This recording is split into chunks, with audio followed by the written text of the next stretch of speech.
Begitu juga menyangkut sholawat. Ini ada Bul Muta'alim, kebetulan saya kaji itu An-Naur Robek, karena itu cara saya memarahi Mahatali di sini nanti. Marahi itu bagus lah, karena kadang-kadang ilmu harus disampaikan dengan marah, tapi tidak emosi. Sayyid Zabidi ketika memaknai sholawat itu luar biasa. Sampean bisa ngecek di Fadhailus Sholawat ala Rasulillah SAW. Itu kalau ngendikan itu wah luar biasa. Nabi itu jadi nabi setelah Isa bin Maryam yang dituhankan. Kita tahu Isa itu solehnya Masya Allah, gak punya istri, gak punya anak, gak punya harta, gak punya apa-apa. Dan kalau dipisai orang ya tidak balas, ditabok kanan dikasih kiri, pokoknya terlalu sempurna sampai dianggap anak Tuhan. Nabi itu jadi nabi itu setelah Nabi Isa. Nabi yang begitu dimuliakan sampai dianggap sebagai anak. Sehingga Nabi itu ada traumanya. Saking traumanya Nabi itu kalau dahar itu di depan umum dan duduknya agak kurang piyai. Sehingga kalau ada orang lewat yang belum iman bilang, hadar rajul alladzi yas'umu annahu nabiyyun ya'kulu kama ya'kulul abdu. Ini tahu orang yang mengira dirinya nabi, tapi kalau makan tidak piyai. Seperti makan gaya makannya budak. Tapi Nabi dengan rileks ngendikan wa ayu abdin a'badu minhu. Siapa budak yang lebih baik ketimbang keperbudakan saya? Muridan bidzalika abdullah. Beliau merasa itu sebagai hamba Allah. Tapi apa yang terjadi? Itu perlawanan Nabi terhadap status bahwa seorang Nabi itu Tuhan. Nabi melawan terus menerus. Sehingga ulamanya juga ikut mengatakan gitu. Di antara ciri khas Nabi apa? Al-a'rad al-basyariyah. Beliau harus punya sisi sebagai manusia. Karena itu bentuk perlawanan terhadap penuhanan Nabi. Yaitu zaman Nabi siapa?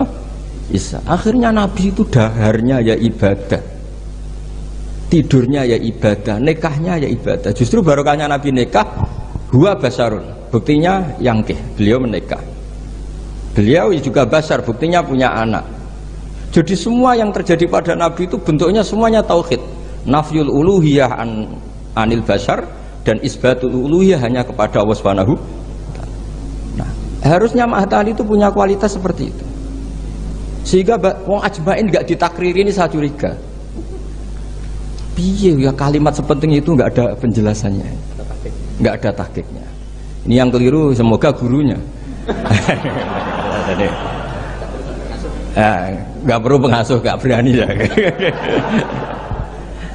Nah, sehingga kata Sayyid Zabidi, hadhil ummah masunatun wa mar'ayatun, dari kesalahan. Umat ini pasti terjaga, tidak mungkin salah kayak umatnya Nabi Isa. Bi barokati sholat ala Rasulillah sallallahu alaihi wasallam. Cara berpikir gimana? Begini, Allahumma itu Tuhan. Ya Allah, saya minta sholli, berikan sholawat terbaikmu ala Muhammad. Sehingga Allah tetap posisi pemberi, apapun hebatnya Nabi itu penerima. Sehingga jelas aturan mainnya, engkau pemberi, Rasulullah apapun hebatnya penerima. Dan ketika kita bilang Allahumma sholli afdhalus sholat, sholawat terbaik engkau kasihkan sama hamba terbaik engkau. Sehingga jelas ini Tuhan, ini hamba terbaik. Dengan sholawat maka umat ini tidak akan menuhankan kanjeng Nabi Muhammad SAW apapun sempurnanya Nabi. Nah ini sekarang banyak orang sholawat tuh pakai target 1000 khasiatnya gini, 100 begini. Oh itu juga kriminal menurut saya. Dalam konteks ilmu ya. Jadi dalam konteks mujarrobat atau primbon itu bagus. Tapi kalau dalam konteks ilmu itu tersangka. Ini kata Sayyid Zabidi, bukan kata saya yang ngarang kitab Ithaf. Dan kita tahu Mbah Hashim ngaji sama Mbah Mahfud.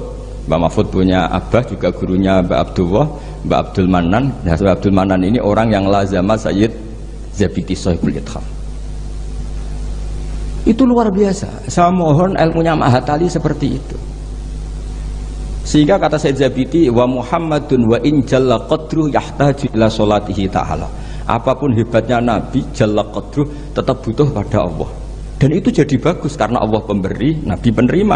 Artinya hadil ummah tidak akan terjadi penuhanan terhadap Nabi Muhammad SAW bi barokatis sholawat. Dengan pemahaman seperti ini.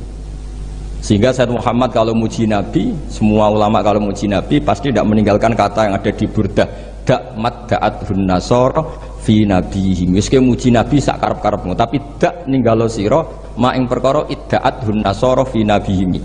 Hindari pengkultusan yang berlebihan kayak yang dilakukan orang Tapi setelah itu dakmat datun nasara fi nabiyyi wahkum bima syi'ta madhan fihi wahtakimi. Setelah kamu enggak terjebak paham Nasrani, silahkan muji Nabi setinggi-tingginya.